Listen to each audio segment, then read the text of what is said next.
Well, greetings and salutations, everyone. Welcome back once again, or for the very first time, to the Farts and Crap Show, where today we have part 15? Yeah, that's how numbers work. For today we have part 15 of Ni no Kuni Remastered. Hope you guys are doing well, and today, as I promised at the end of the last episode, I'm going to read those stories for you guys that we unlocked. Oh, you can use the D-pad for navigation. Well, I greatly prefer that. We read one of these. The Cowardly Prince and the Lion. This is not... Oh, not all the way back to the top, damn it. Second tale? The Squirrels in the Bramble.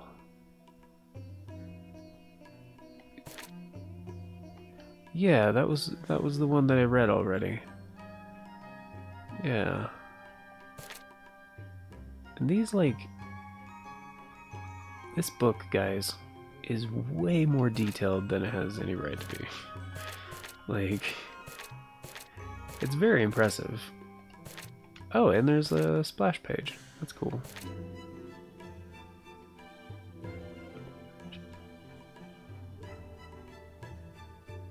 Shining tree? What the what? Nobilia. Proud creatures spoken of in myth and legend. Every land has legends that speak of mythical beings whom we wizards refer to as nobilia. All such creatures are extremely powerful and not to be crossed lightly, for they are known to have long memories and vengeful dispositions. The genus has been shrouded in mystery for so long that some have concluded it's beyond human understanding. No true wizard would be satisfied with such an explanation, of course, but the fact remains that some things in this world are simply too rare to permit familiarity. Huh. Shining tree, a legendary tree said to grant the world protection. How's that a legendary beast? Alright. The legends of a certain village mention a curious and ancient tree. This tree is said to have shone brightly since time immemorial, conferring protection upon every part of the world, and all who live within it. Investigating this legend is forbidden, however, for it is believed to incur the wrath of the gods. Of course, there will always be those who do not heed such warnings. Indeed, some years ago, one bold adventurer claimed to have learned of the tree's location and declared his intention to travel there and bring back a leaf as proof of his discovery. At the time of this print, he has yet to return. Huh. Interesting. Very strange and interesting. Teachings for aspiring wizards. Cat's Cradle. Oh, that is a very detailed drawing of the operator of Cat's Cradle. I mean, come on, these drawings are so good.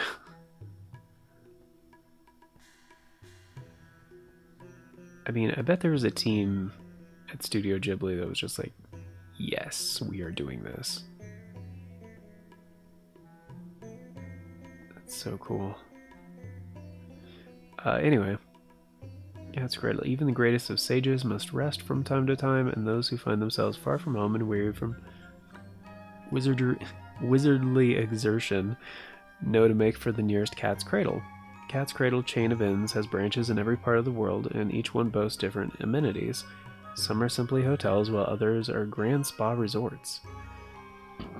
What all Cat's Cradles have in common, however, is the warm welcome you receive from their proprietors. Just be sure not to stare at their cat's ear coiffers?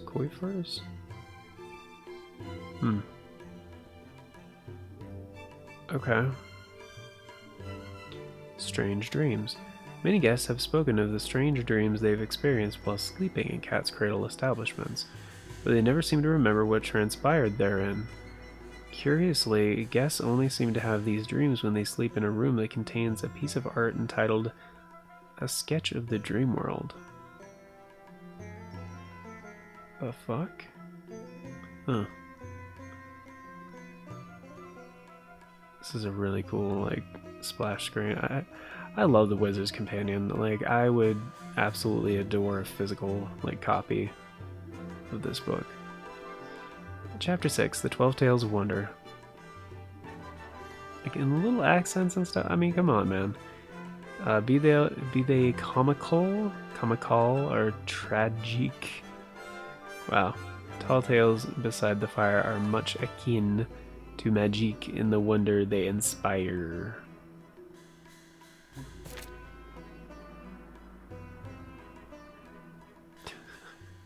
That's pretty great. Oh, and the like crease lines and stuff, that's cool. I like it. The first tale. Alright. Gotta put on my narrator cap.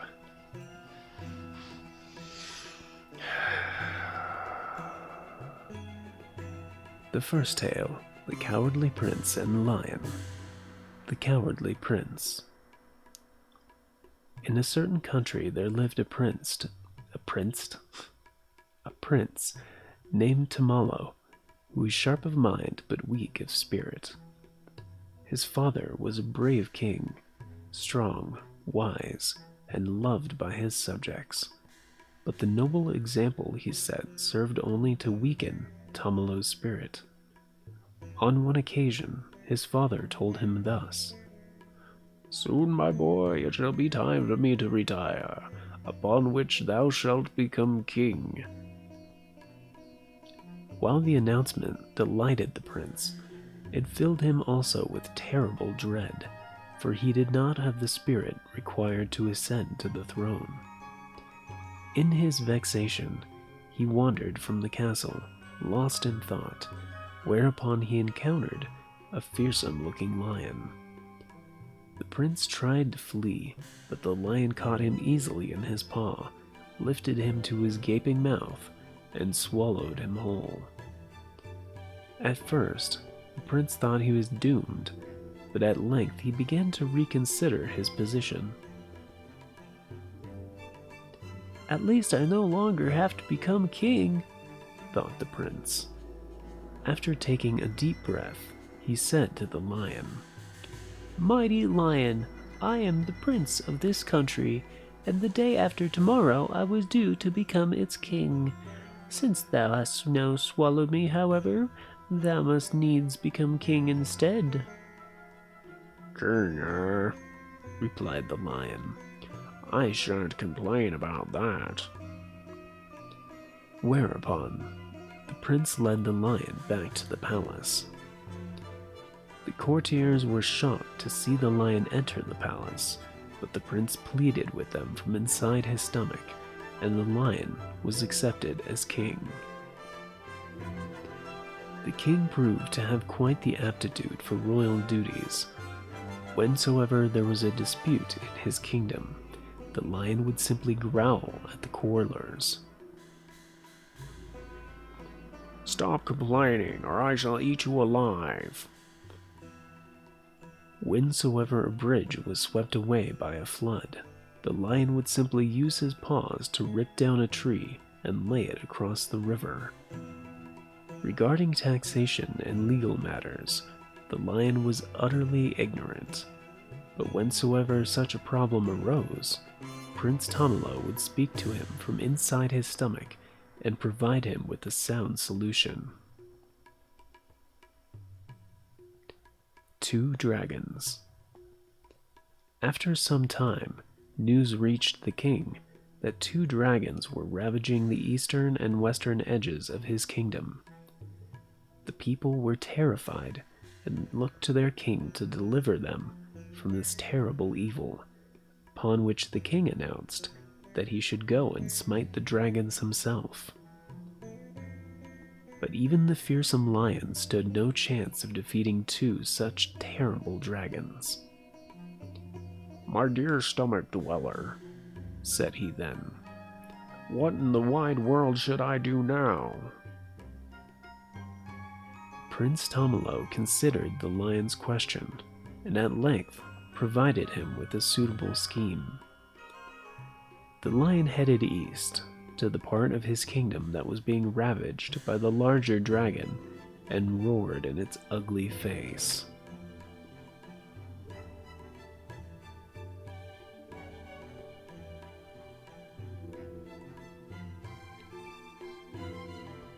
Dragon, I shall soon slay thee. I fear thee not, for no matter how large thou art, thou shalt never devour me. Oh, scoffed the dragon. we shall see about that. Upon which he ate the lion whole. From inside the dragon's stomach, the lion said, Dragon, thou art now the king of this land. It is therefore thy royal duty to defeat the dragon ravaging the western part of thy kingdom. At first, the dragon paid him no heed, but when the dragon witnessed the humans around him bowing down in deference, as Prince Tomalo had requested them to do beforehand, he decided to do his royal duty, whereupon he went to the western mountains and slew the other dragon. Once the other dragon had been slain, the lion commenced to scratching the inside of the dragon's stomach. Ow, it hurts, cried the dragon, rolling on the floor in agony. Have mercy, I beseech thee. To which the lion said, If thou wouldst not feel this pain, If thou wouldst not feel this pain, thou must promise never again to hurt the people in this kingdom. Oh, very well, I promise, cried the dragon in reply. But the dragon was a cunning beast, and Prince Tomalo knew that he would break his promise the moment the lion was set out of his stomach. He therefore had the lion take out the babbling berry that he told him to bring with him and place it inside the dragon. The berry was known to make noises that sounded like someone muttering to himself. With that babbling berry in his stomach, the dragon shan't notice when the lion escapes, thought Prince Tomalo. Later that night, when the dragon was sleeping, the lion crept out of his gaping mouth and set off back to the palace. The dragon left the king and his subjects alone forevermore.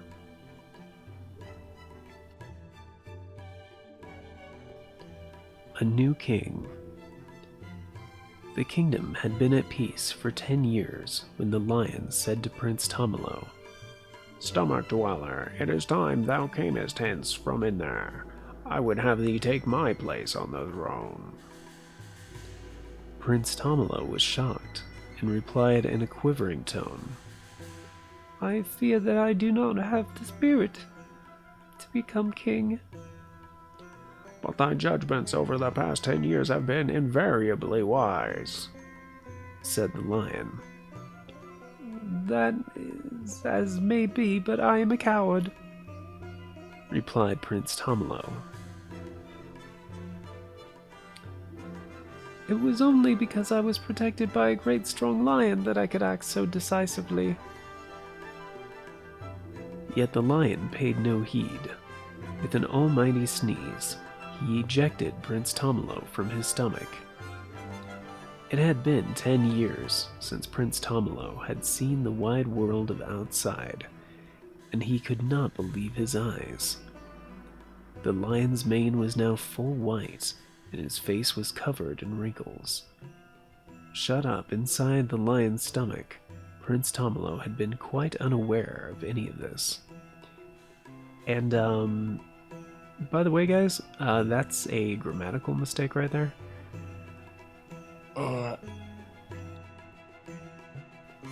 It's actually not as much a grammatical mistake as it is like a English format mistake. But typically, when you're writing dialogue in a story like this, that line up there, that is as it may be, but I'm a coward, replied Prince Tomalo, It is only because I was protected by a great stone that I act so decisively. That it was only because I was protected. That line would actually be on the same line right after replied Prince Tomlo. You wouldn't do a line break when the speaker doesn't change. Now, depending on the writing style, what this format would indicate is the lion talking and not Prince Tomlo. Since when you have two established characters talking to each other, you don't always have to specifically specify which one is talking. When you do a line break, it's assumed in story writing that the other one is talking.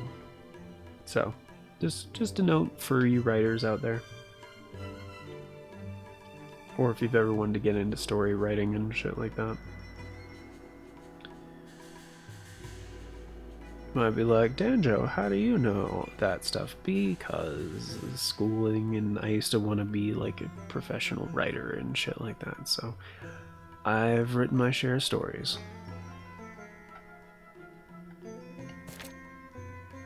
And English was always my strongest subject in school, so that's the main reason.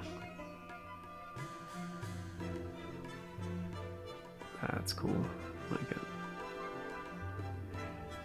Okay, they're still talking, by the way. As thou can see with thine own eyes, said the lion, I have grown old. 10 years hast thou resided in my stomach, and yet not once didst thou scratch me or cause me any pain, as I myself did to that dragon. Though thou couldst have done at any time. The courtiers and subjects of this kingdom did not accept me because I am strong. They accepted me because I have given them my all, by which I mean thou hast given them thine. Thou art the true king of this country. Thou lackest not the spirit, I assure thee. In like manner, everyone at the palace beseeched Prince Tomlo to become their king. Prince Tomlo, everyone is humbly grateful for everything thou hast done. Our country needeth just such a king as thee. Okay.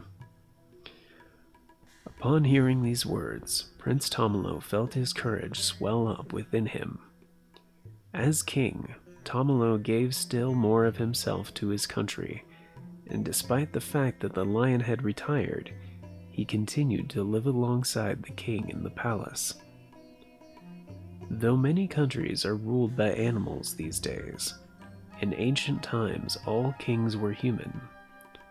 Indeed, the magnificent lion about whom you had just read was the first ever animal to be acknowledged as a king, and the world has never been the same since.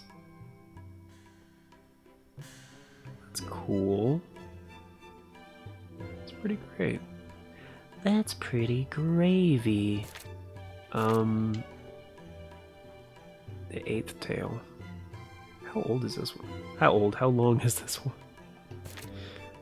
Oh, that's not bad. That's really not bad.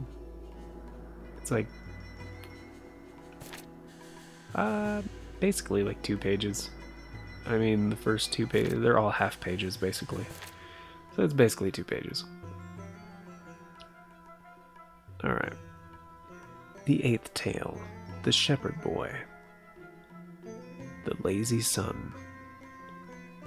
2 shepherds, who were father and son, worked together in the fields. The father looked after the sheep from morning till night, constantly patrolling the pasture and looking out for wolves. The son, however, spent every day at leisure, staring into the distance and not lifting a finger to help his father. One day, the father turned to his son and said with regret, I am getting old, and shall soon be retiring. Though you are my only son, it has become clear to me that you have no enthusiasm for shepherding. I am starting to think that I should be better entrusting my flock to someone else." The son was quite shocked, for the flock was his only livelihood, and resolved to start assisting his father in the fields, chasing sheep, tending grass, and so on. Alas, he soon grew tired of such tasks.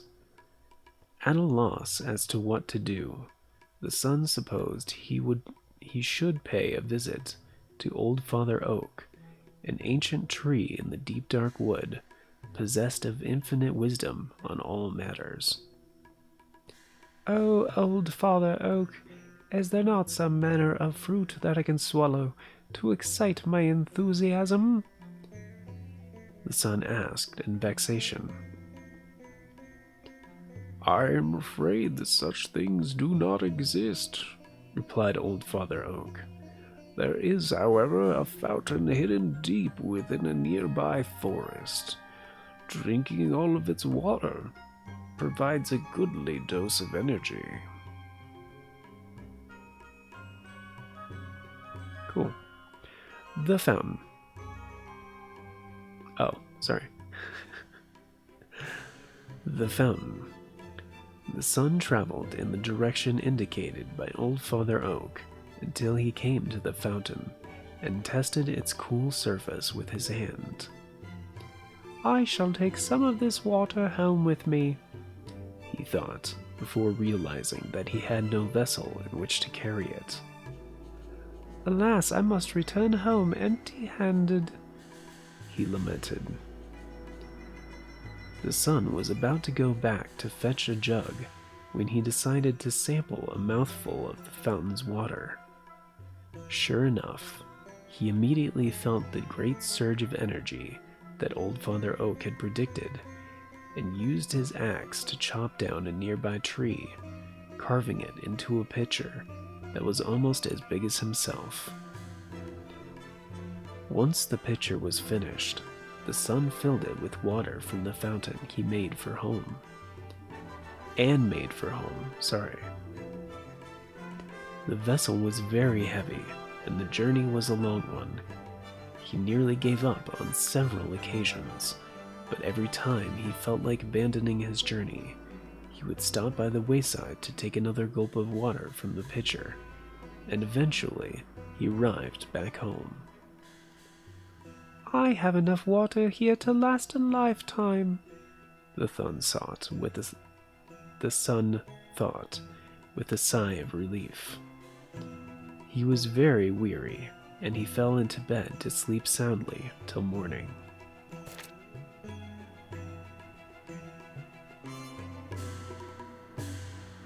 The pitcher. The son awoke from his slumber and resolved to take another drink of water from the pitcher. "Oh, how full of life I am," he exclaimed happily, and set about his duties at double the usual speed. As he did so, he resolved that no one else must be allowed to drink the precious water in the pitcher. In the days that followed, the son spent much of his time ensuring that no one went near his pitcher, yet he took care to attend to his chores while he did so, knowing that his father would otherwise be angry. Whenever a villager approached the pitcher for a drink of water, the son would interrupt his own labors and offer a cup of different water, thus preventing any of the water in his pitcher from going to waste. He was also reluctant to waste the water from the fountain on himself, and so worked hard every day without touching it. Then, one very hot day, after the son had been hard at work in the fields, he realized that a terrible thing had happened.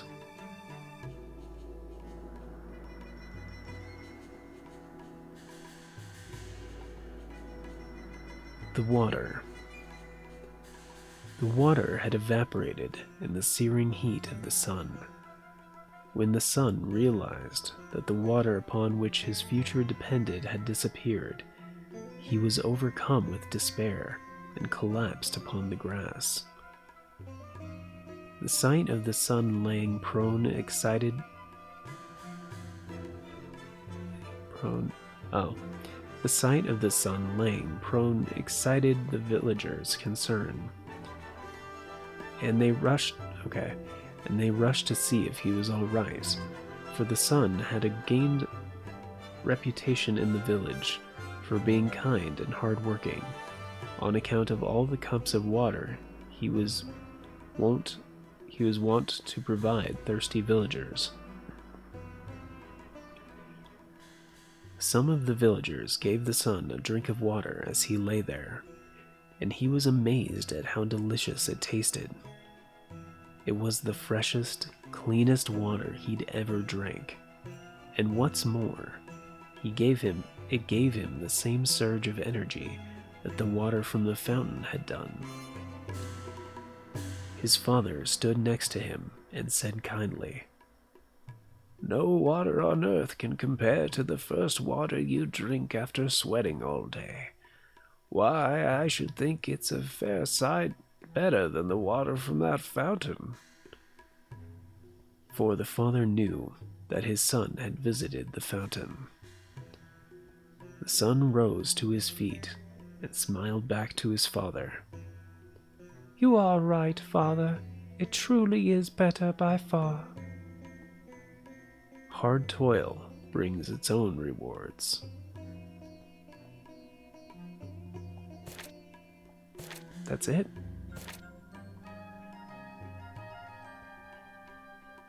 That was a stupid story.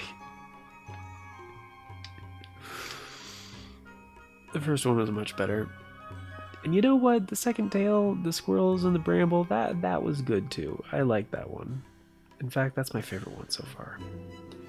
Of course, maybe they put the most effort into that one, since they're like, it's the first one, we're gonna give the player whatever. They'll probably stop reading them after this.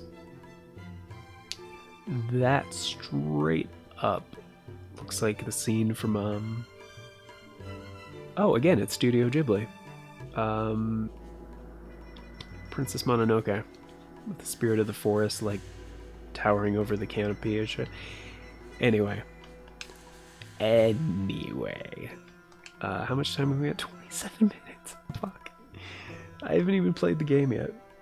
It's like a full episode, pretty much, of just, like, stories. Hope you guys enjoy this one. Unless you're like, what the fuck, there's no gameplay in this episode at all? He's reading a book? Yeah.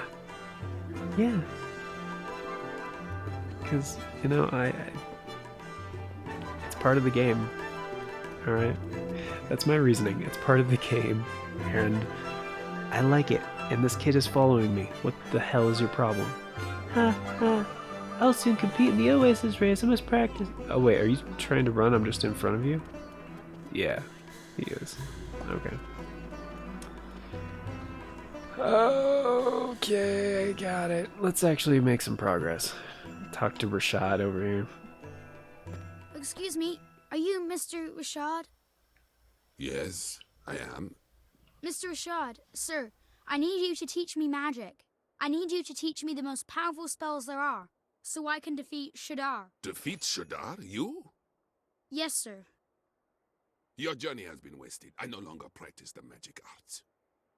Huh? But why not? I thought you were one of the 4 great sages who knows everything there is to know about magic. It matters not what I was. I use magic no more.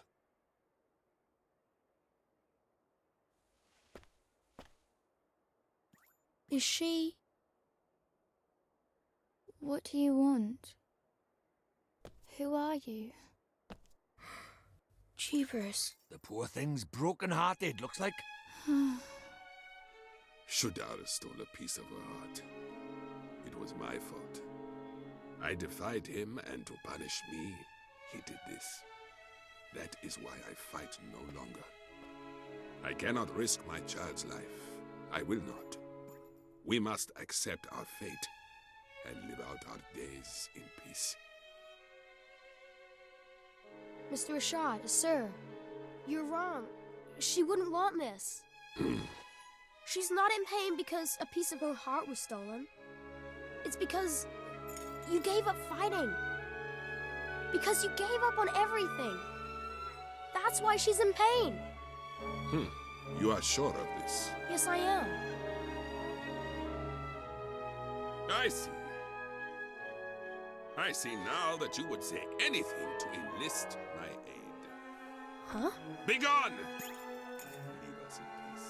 You're making a mistake. I wasn't trying to... Well, he wasn't wrong. It looks like Shaddar's stolen a part of the poor dab's heart. Then we have to help her. We have to make her heart whole again. Nah, looks like, I said. This is different. Huh? Her heart's not just broken, it's closed. Closed? What does that mean? It's like this, see? She's not just had a part of her heart stolen, she's closed it up tight too, to keep the rest safe like. So, before we can think about replacing what's missing, we'll have to open it back up again, innit? And how do we do that? We go to your world. If we find whoever she's connected to by there, we can work out what's going on with her by here. So, we head over your way and find her soulmate. All right, let's do it. Righto, back to your world it is.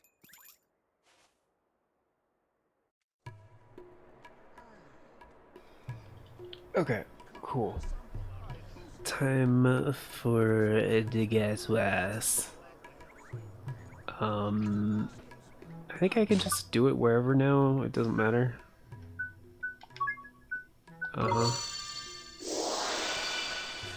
Yeah, it doesn't matter. Okay, cool.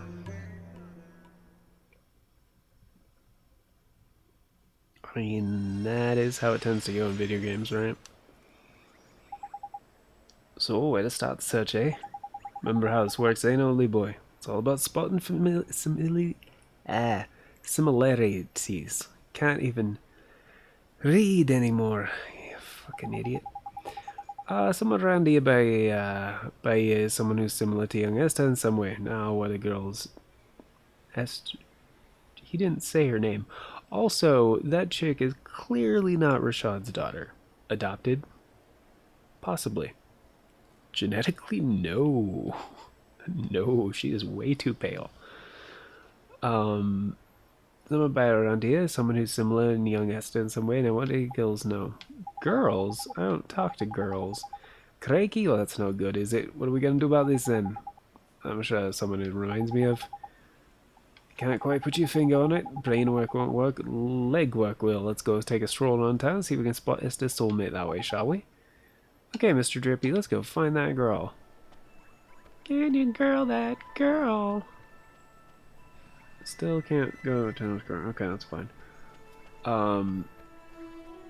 Well, it's definitely not Layla. Definitely not. It's gonna be somebody that looks like her, too. 'Cause we're right. Stupid chillins. Daft.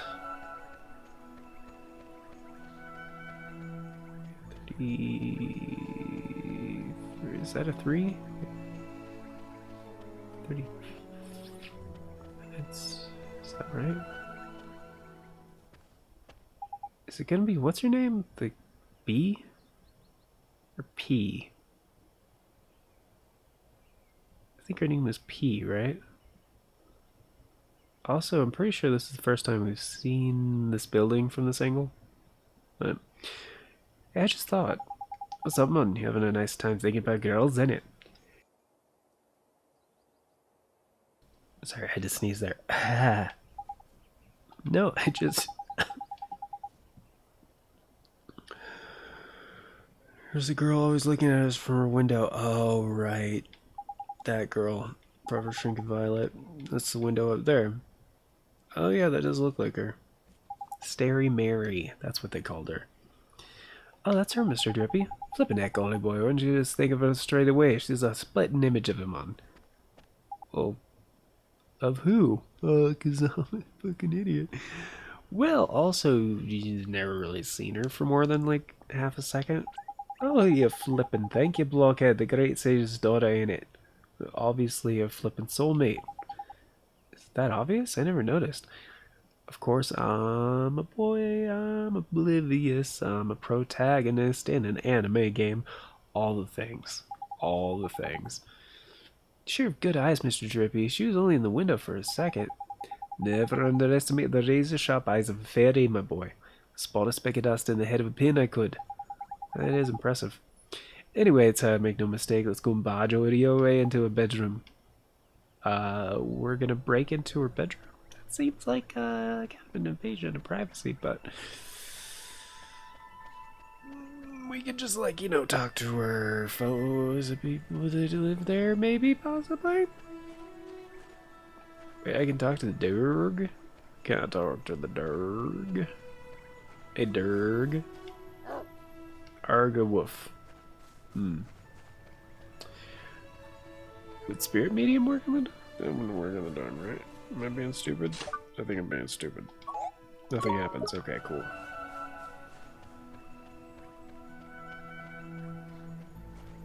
Hey, yay. Starry Berry. Yeah, we're pretty much out of time. It's no good. There's no answer.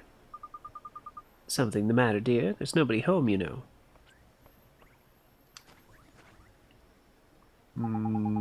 I need to speak to the girl who lives here. Oh, you're a friend of Myrtle's? Oh, you poor dear must be awfully worried about her. Oh my, you haven't heard?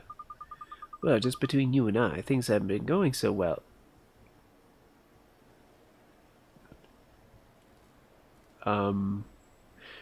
No, that would be just between you and me.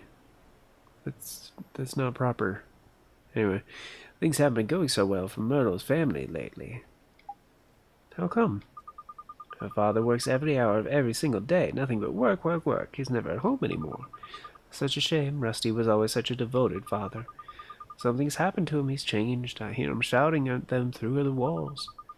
I don't know how my poor Betty copes, let alone Myrtle. Such a shame. Betty is... That's right, dear. She's Rusty's wife. She's every bit as devoted as him as she always was. Why, only this morning I heard her promising to bring his lunch to him down at the garage.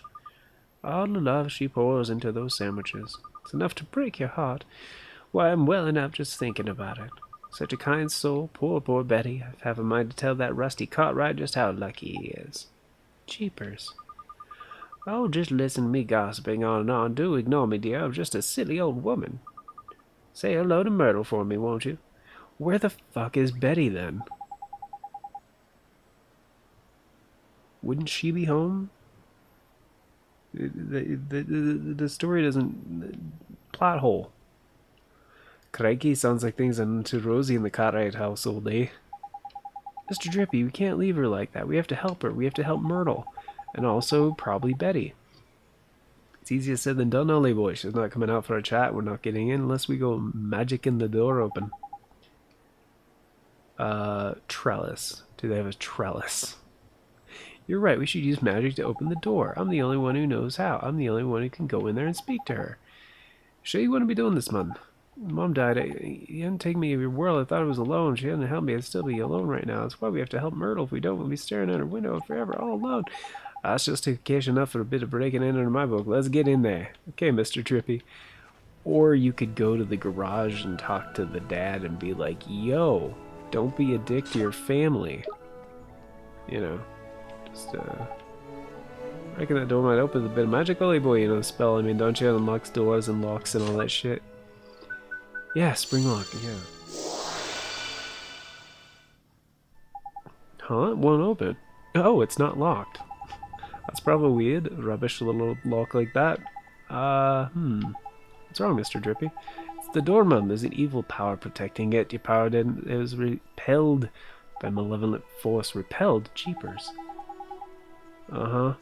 Must be the girl, ain't it? Soulmate's a sage daughter after all, you think? What do we do? I'll tell you what we do. Carry on trying to get in by the front door. Not exactly polite, just barging into people's houses anyway. You're right. I guess we'll have to find some other way. Yeah. Oh, I was right, wasn't I? We gotta go beat some sense into the dad. Hey, it's P. That was P. Hey, maybe. Hey, what's going on, Ollie boy? Maybe P knows something. Hey, what the flippin' heck's going on?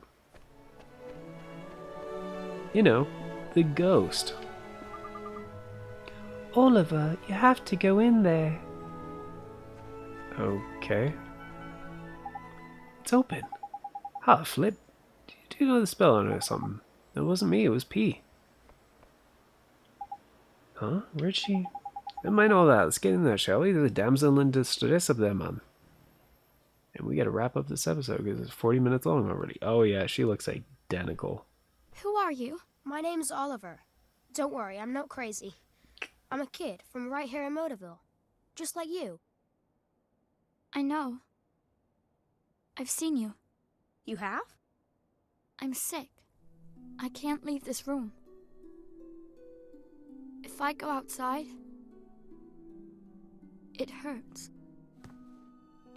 So all I can do is look out at the world from my window. That's why they call her Stary Mary. Shh! Don't worry, man. No one can hear me by here. I can talk as loud as I want. Yes, that's why they call me Stary Mary. Huh? Crikey, can she hear me? That's what they call me around here. But you knew that already, huh? I bet you think I'm weird, don't you? No, I don't. It's okay. I don't mind. You should go before my father comes home. Oi, come here a sec. This is proper weird. I've looked as hard as I know how, but she doesn't seem sick at all. She's as fit as a fiddle, in fact. You mean you can tell? I'm Lord High Lord of the Fairies, and of course I can tell. So what is wrong with her? Well, whatever sickness she had might be gone, but something still got a hold over the poor dab. What is it? Oh, nothing. I'm gonna come see you again. Okay, Myrtle? Huh? Well, if you can't leave your room, I'll come to you instead. That way we can be friends. How does that sound? Oliver, you can't. Huh? My father won't allow it. You should leave. But Myrtle...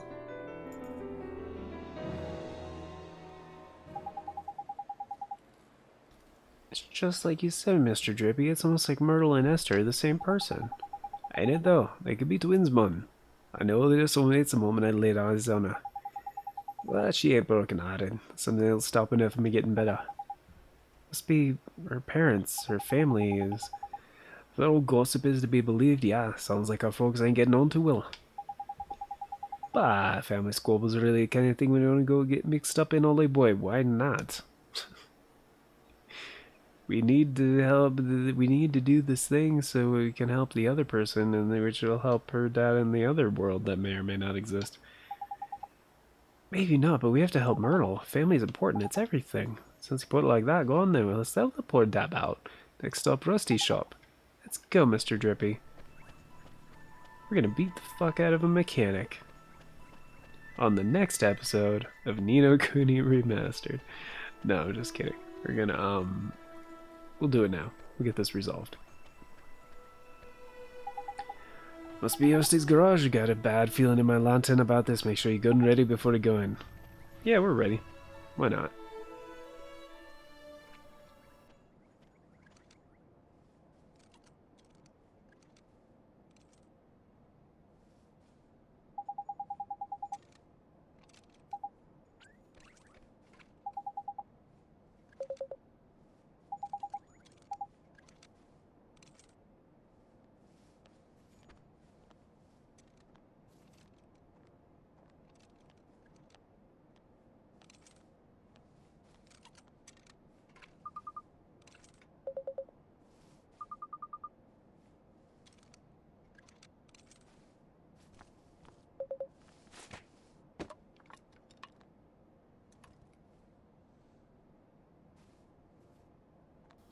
I get it. You just smacked the basket. Okay, honey, just look after yourself. Sorry about that. I had to Bit of a coughing fit there for a sec. But yeah, that was Myrtle's mom. That was Betty, right? But sir, we broken as heck. He's heartbroken enough from your world. Just we'll worry about it later, man. Come on, we gotta mend his heart. Alright, we're gonna help you. Eek, a flippin' nightmare? Now we're for it. A nightmare? You mean like a bad dream? Nah, man, a nightmare is an evil spirit that latches onto the broken-hearted. See that misty black stuff? Nah, that's how you know. This is getting darker. Fuck. Oh my gosh. Broken hearted. Farewell.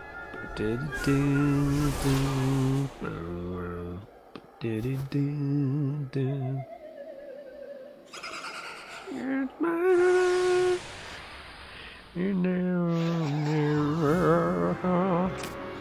and I ain't gonna live forever. Let's try hitting it with fire. Or frostbite. That's not that great.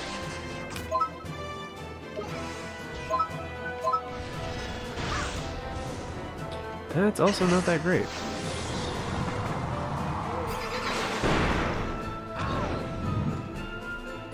Well, shit.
We won!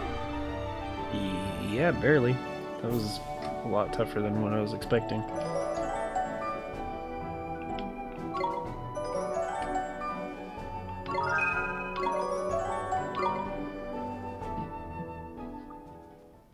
Honey?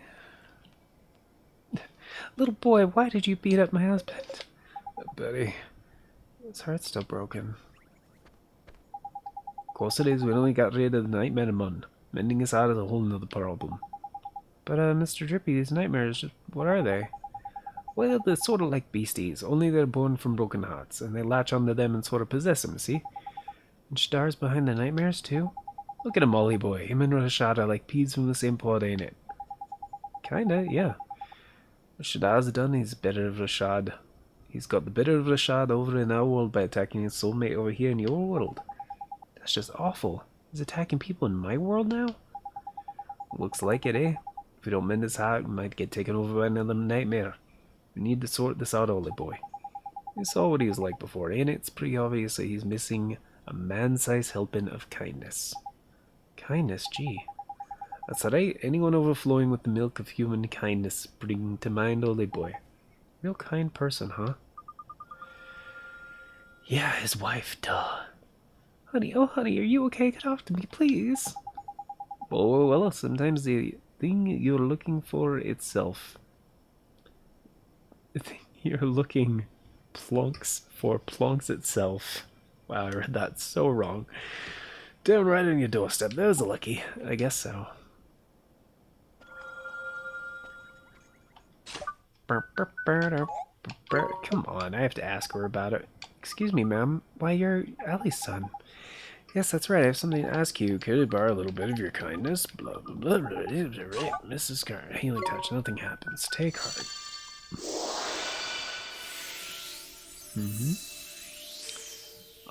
Trying to finish this episode. Warm, fuzzy gift of generosity. Yeah, cool. You obtain some kindness. What do you do? I feel almost warm inside. It means it works. Give it to Rusty. Yo, Rust. Betty, leave me alone, will you? Hand over that kindness before we have another nightmare and I give heart. What are you gonna give? Kindness. See, now we have two kinds of things in our locket.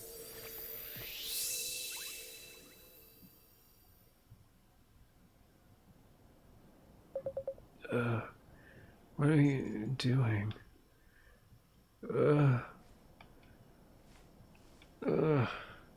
Yeah, it does look like a shot, huh? Honey, oh honey. See, even these guys, they had a child, it would not be completely like, well, actually, I don't know. Genetics wise, I guess maybe there's a chance it would like a thing, or maybe they're recently married and like she had Myrtle from like a previous marriage or something. I doubt it. I don't know. Doubt it. Point is, with those genetics mixed, she wouldn't look exactly like her mother. I mean, yeah, they look, yeah. Betty, what am I doing here? Did you do something with your hair? Oh, Rusty, you're looking very handsome yourself, honey. Tidy, it worked. Ah, Myrtle Blessé, there's a lovely. Excuse me. Wait, what do you think you're doing? There's no time to be interrupted. Let's leave him to it and tell Myrtle everything's back to normal with her folks, shall we? I guess you're right, let's go. After all, that's probably what she was sad about, is her parents not being happy.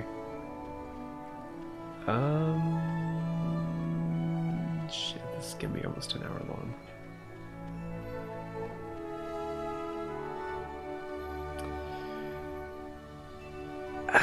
We've almost finished this thing, though. It's fine.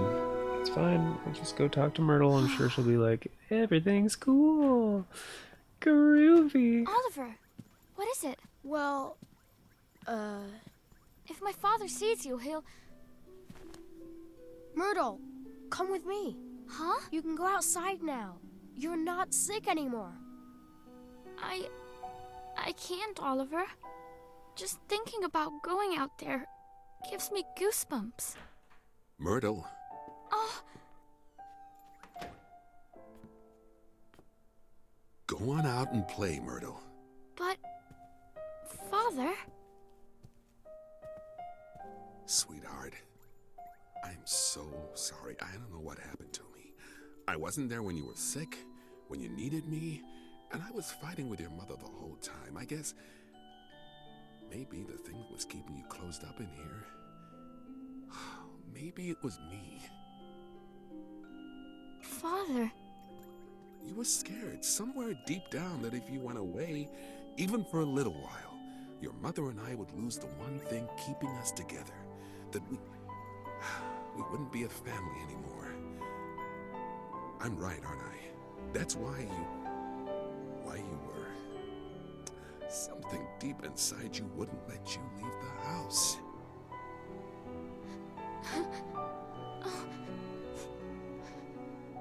Father, It's all right, sweetheart. Your mother and I, it's gonna be okay. Father! Please, Myrtle. Please forgive me. Oh, I do. Daddy, I do. Are those tears, Bunting? Huh? No, they're not. So much for you being honest. Oliver? Hmm? I'm going to try. I'm going to go outside. Will you come with me? Myrtle.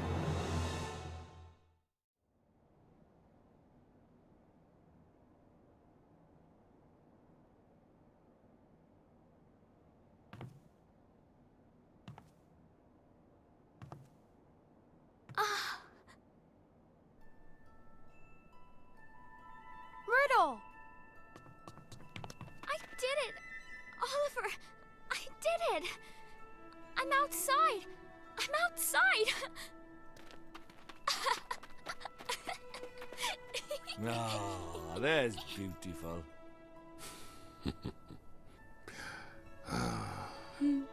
Oliver, thank you so much.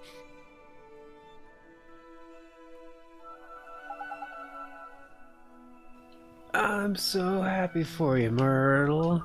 Couldn't done it without you, Oliver. I'm gonna go outside every day from now on. I'll go to school again, meet new people, buy new clothes. It's so strange. I was scared to come outside, but now I feel brave, like I could do anything, like beat up a mule. This new Amanda, all of a sudden she's got more courage and you can shake a stick at. I feel it from all the way over here. It does, huh? Mr. Drippy, there's someone in Alma Moon who could really use some of that courage. Nice thinking, Ollie boy. Dropping Myrtle's newfound bravery is just what we need to kickstart young Esther's recovery. I don't know, Mr. Drippy. That sounds more like enthusiasm. It's courage, I know what you're doing there. Is something the matter, Oliver? Myrtle, I know girls just like you. We're going to go through something terrible. You're so brave. I wanted to know if you'd let me give you some of that courage to help her. Of course, but how do we do that? We use magic, and I know just the spell. I mean, normal reasons. Magic? Oh, you're an interesting boy, Oliver, but go ahead. Alright, close your eyes like this. He's like, oh my guys, gonna kiss me? Take heart.